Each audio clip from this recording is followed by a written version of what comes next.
Welcome, everyone, to Real Estate on the Up, the podcast that takes you behind the scenes of the real estate world in Orlando. I'm your host, Kyle Madoran, and on this show, we're all about pulling back the curtain with the unfiltered truth about real estate. We're not just here to sell houses. We're here to provide concierge-style service because everyone loves being treated like a VIP. This podcast is your go-to resource for transparency, integrity, and the knowledge you need to make smarter real estate decisions. Whether you're a seasoned investor or a first-time home buyer, we've got you covered. So buckle up and get ready to move up in the world of real estate. It's time for Real Estate on the Up.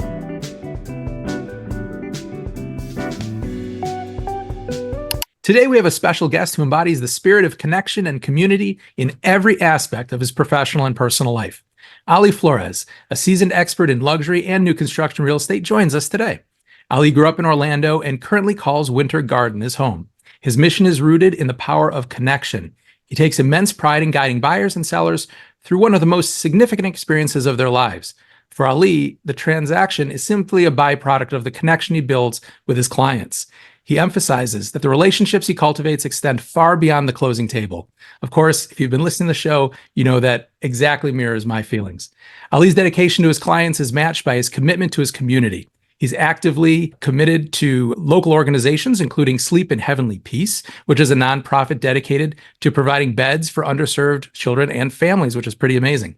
Ali's extensive network in the community is a testament to his character.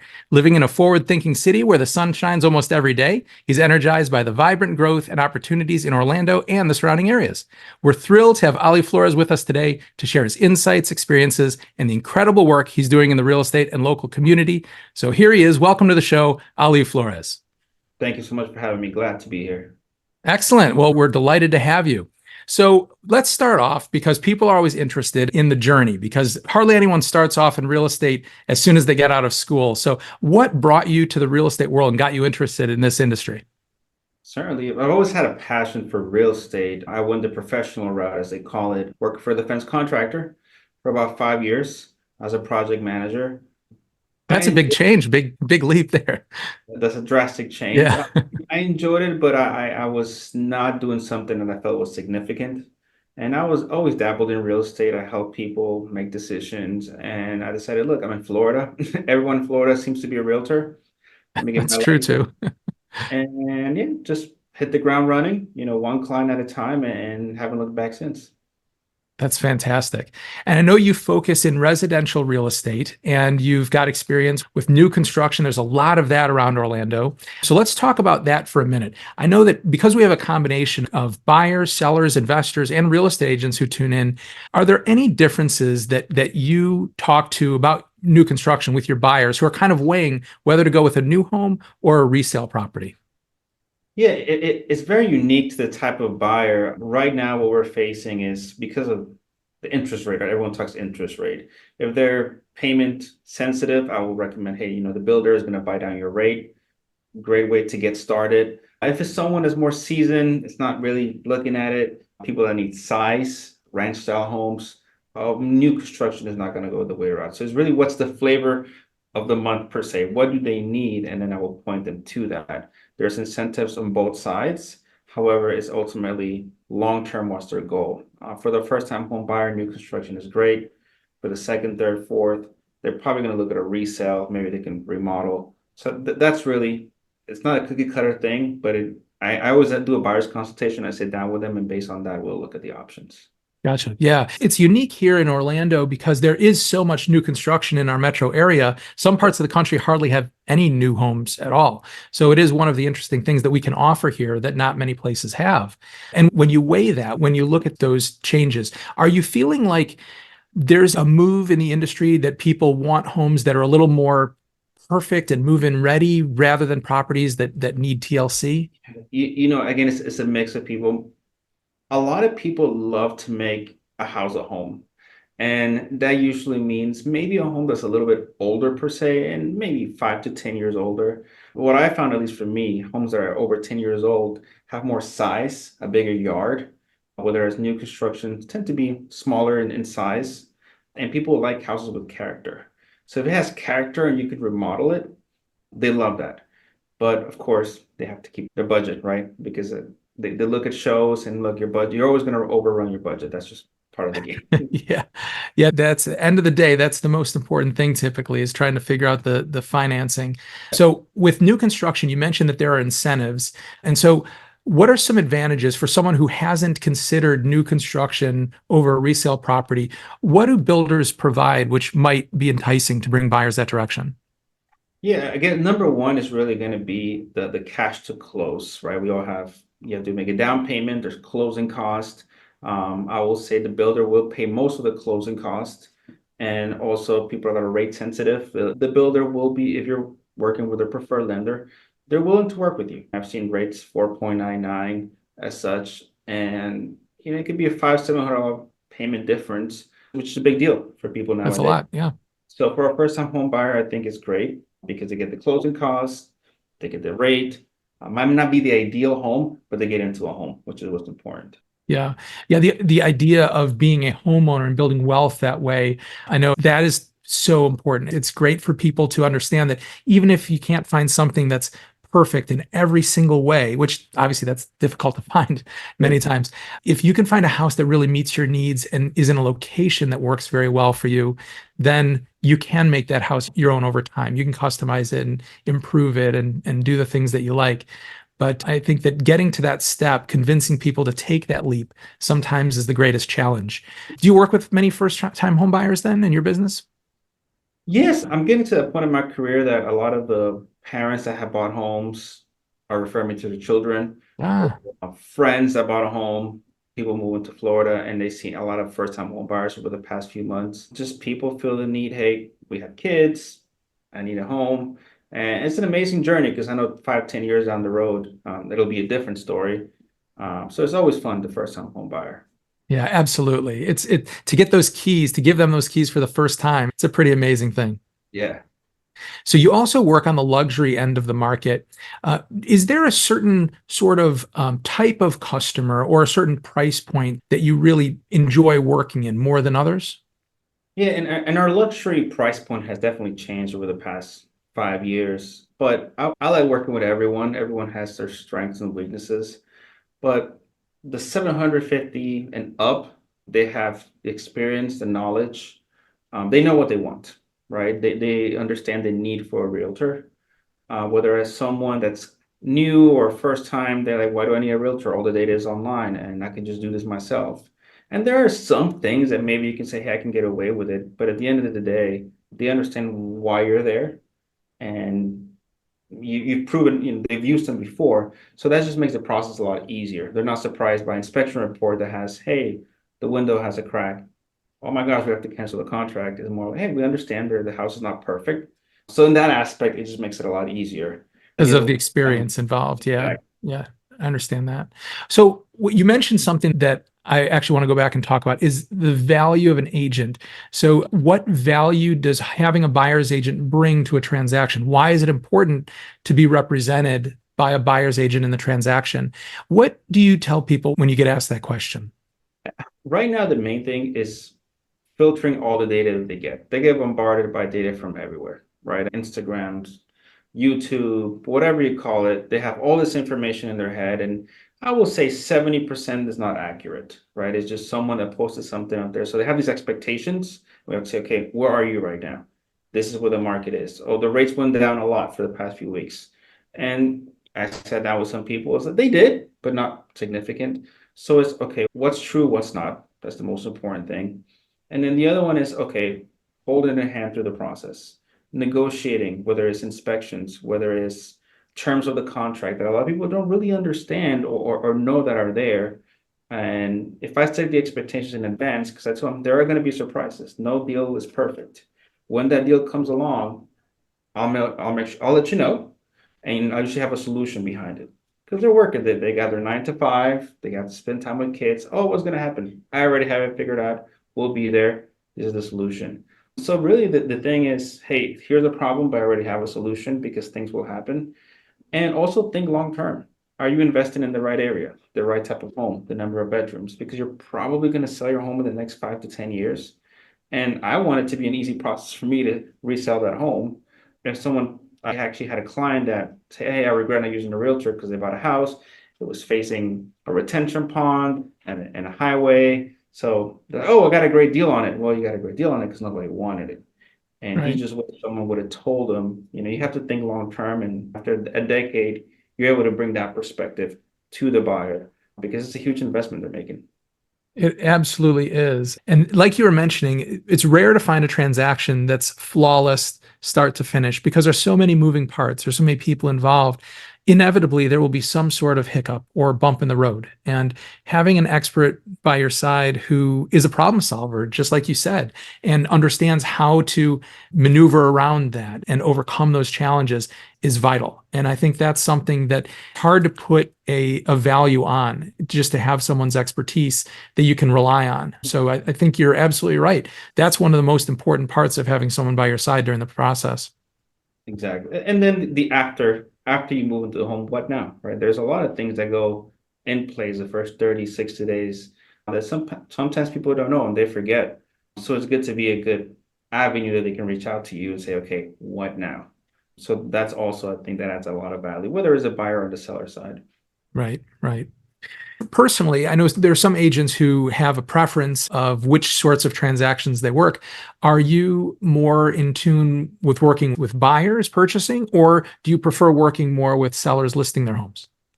Well, right now in this market, I really enjoy working with buyers because I feel like they have a lot more options and we have more creative ways of getting the deal done and finding homes. So I love that right now. We inventory is healthy, getting out there on the road, building that relationship. I love that. On the selling side, the market has changed, so it's the expectations are different, the communication is different. Right now, I have a lot of people that are going either moving to another state because their company's not letting them move remote or to another area. So the house is sitting empty, right? I do the open house, so there's not as much relationship there sometimes, and I like that interaction. If they're local, it's easier. So at this moment, I would say I really enjoy working with buyers because the inventory is out there, the opportunities are out there, and people are hungry to buy homes. They don't know where to start. That's the problem. There's a lot of pent up demand. You're right. A lot of people just kind of waiting for the right moment. So with that, and with you talking about how in this market, you like working with buyers, what are some of the market trends that are occurring right now? Because people might be seeing things online or reading things in the media, but sometimes that doesn't pertain to what's happening locally. That might be on a state or national scale. So what are you seeing happening in the marketplace currently? And if you can project based on your expertise of where do you feel like we're heading over the next couple months? I think where I live is very segmented, right? Really, you can drive 10 minutes and it's a whole different market. So what we are seeing is the luxury market or the high-end market is maintaining or their value is going up, especially lakefront properties with acreage. They're in high demand. Mhm. The houses that have been built, I would say over the past 5 years, the new constructions that they call the cookie cutter, a lot of people are getting out of those. And I'm seeing a lot of price improvements, price adjustments, because they're still competing with the builder. So it really depends on the area and the neighborhood. So what I'm seeing a lot right now is houses that have access to water, that have acreage, that have a good amount of land, and maybe a split floor plan with a three-car garage. Those are highly desired. Whereas the open floor plan, two-story, you can see right there, people don't, they're willing to wait a little more. Like, we'll wait to find the right thing. So it's really a matter of taste, what I'm seeing right now. Yeah, no, I think that there are definite trends that we're seeing in the industry. One of the things that we've noticed recently is having, if it's a two-story home, having at least one bedroom and a full bath on the first floor seems almost mandatory right now because there's so many families that are combining households at the moment. Yeah. Interesting trend that we're seeing there. Multi-generation living is a big deal. Yeah, definitely. Now, if you have a customer who is flexible with where they're looking, let's say they don't commute, they work from home, and they want to make sure that they're looking for something in a budget. They're very budget conscious. Do you have any certain areas that you tend to look at that you feel are a better value in our current marketplace than others in the Orlando metro area? Yeah, I try to think long term. I look at areas that will maybe there's not as much new construction because I know there's still years there you're competing with them. So they're looking to buy long term. For example, we have Winter Haven, which is the fastest growing area in Florida. Used to be a Mm, small town. A lot of people moved to Florida. A lot of people moved to Orlando. But where are the locals moving to? Winter Haven, Lakeland, less population density. yeah. Usually, maybe there's no HOAs, people like that, and the house prices are still relatively affordable and there's more land. So when people say, hey, I'm willing to drive 45, 15 minutes, maybe an hour, hey, let's go look at homes over there. You're going to get more of what you want. The closer you get to the city, the more expensive it gets. And maybe they're getting near the peak or you're competing with cash buyers. So areas like Winter Haven, Lakeland, Claremont, Groveland in high demand. Yeah, definitely. You're right. It seems like the metro area just keeps growing outward, it just keeps getting bigger and bigger. And so, yeah, there's a lot of opportunity for good values on those on the outskirts. It's absolutely right. But in a few years, those won't be the outskirts anymore. That's gonna it's gonna feel very much like central Orlando. So it's pretty amazing how the area continues to grow. Are you seeing a lot of migration then locally where people are moving from one part of Orlando to another with customers you're working with, or are you dealing with customers more that are either moving into or relocating out of the area? What do you feel is happening with the majority of your customers currently? Currently, I would say right now, a lot of them are moving out of the area for Mm, various reasons, job transfers, family growth, family reduction, change in age. So a lot of people are moving actually outside of the Orlando area. Some outside of Florida. It's just some family members can't move there. But yeah, it's been more into the rural areas per se. Like you said, they're not as localized, but they will be in the next 5 years.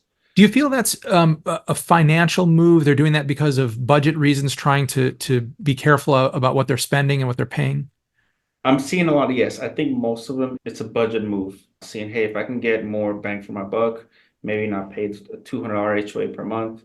Insurance rates are definitely affecting people. So a Yeah, lot of people from the coast are moving more centrally because their insurance, they save on insurance. So yeah, areas that are more farm-like are more desired for people right now. Everyone wants land, but it's yeah. hard to own land. So the next best thing is, hey, I can get you maybe a quarter of an acre, half an acre for a reasonable price. And that's been over the past 6 months from what I've seen, but I know it can change. Yeah, no, I think that's great insight. Now, working with customers in the luxury segment versus homes that are, under that price point, do you feel that in the Orlando area there is more activity in luxury homes than there used to be, or do you feel like the luxury market is kind of stagnant? I know in some parts of the country right now, the luxury market is really just kind of like nothing's happening. Homes are just sitting. What have you seen with the differences between luxury versus a price point that's a bit lower? I would say homes in the $300,000 to $500,000 range, they're priced well, they're in good shape, they're gonna fly off the shelf, right? If especially if the location is right. There's not a lot of them. So people are gonna go towards them. The luxury market, if it's lakefront, it's probably going to sell within 30 days or 20 days because people love water. If it's not located near a lake or a body of water, it might be stagnant. And those people usually don't have as much of them, like, I'm going to put it on the market. I want to move, but it's more like make me move at this price. So I see a lot of them get priced aggressively and get taken down 3 to 6 months. So when I go to listing, I've gone to a few and they're like, hey, I want this price and I want to sell your home. I just don't want to list your home. So Yeah, they want to move, but they don't really need to move. So right, it could be a 1 to 2 year process. And it's not because they're not getting offers. It's just because they're just not motivated at this moment. right. There's a number that they have in mind. Yeah, yeah. And more so than in years past, pricing correctly and strategically is really important right now. 100% agree. Pricing is key. Yeah, If a home is priced well, you should get a couple offers within 30 to 45 days, if not closed by then. yeah, And yeah. I think the sellers are beginning to understand that. How much equity do you actually need? Right, So, because I always tell, my sellers, hey, just understand that you're going to be on the other side soon. right. That's So I know true. you want to get the much as you want, but also when you're purchasing a home, you can't you have to think the same way. The market you sell in is the market you buy in if you're staying in the same general area. Yeah, it's true. Let's talk a minute about the nonprofit passion that you have. Tell us a little bit about Sleep in Heavenly Peace. Yeah, actually, through a friend, I got plugged in to this organization and found out that there's actually a lot of people in my community that they just don't have the resources to have a bed, a mattress. And a lot of these kids do sleep on the floor. They live in normal neighborhoods, they live in apartment complexes, working parents. It just, life gets rough sometimes. And it was really shocking to see that the number of children that they don't have a bed or they have to share a bed. And what they do, they have a process in place and they get community to come out. We put them together and we get the pillows, we get everything. I mean, the whole setup, right? Match, everything is there. And then the best part, honestly, is delivering them. When you see you think of bed, like everyone's used to having a bed, just how happy these kids get, how much joy it brings them. And you can make a lasting impact because they care. When you go to school and you have a bed, I think it makes a difference. So you're also changing the family. Maybe you're not contributing financially to them, but you're providing them some type of comfort in their home. I think that's amazing. Good for you. I love to hear stories like that. I think that's a really great cause. That's awesome. Yep. So I know people listening today may have questions for you, whether it's about your real estate expertise with buying or selling a property, or possibly with Sleep in Heavenly Peace. They want to learn more about that organization. What's the best way for people to get in touch with you? Easy, the best way is call me, right? Old school, call me. You can also text me. I'll answer that. But yeah, call. I love chatting with people. Pick up the phone, a few minutes conversation. And then if you want to grab coffee, whatever you need, I'm there. I'm a contact sports person, so. That's great. What's the best number for them to reach you at? My best number is 407-485-4177. And that's my direct line. Excellent. Excellent. Well, Ali, thank you so much for your time and joining us today. This was great. And I certainly learned about this organization that you support. And I appreciate all your insight. I always love masterminding with agents and learning their perspectives on what we're facing in the industry as well. Thank you so much for your time. I really enjoyed it. Good. I'm glad. Well, thank you all so much for tuning in as well. Catch us during the next episode. Everyone have a great day. As we conclude another eye-opening episode of Real Estate on the Up, I want to express my appreciation for joining us. Thank you for being a valuable part of the Real Estate on the Up community. Your time and engagement mean the world, so make sure you subscribe and leave a review. Your real estate goals are my priority, and my team and I are here to provide the personalized attention and service that have earned us high recognition. If you have questions, need guidance, or are ready to make a move, don't hesitate to reach out. I'm just a message away. I'm Kyle Madoran, one of Rate My Agent's top 100 in the United States, signing off. Until next time, take care and make those real estate dreams a reality.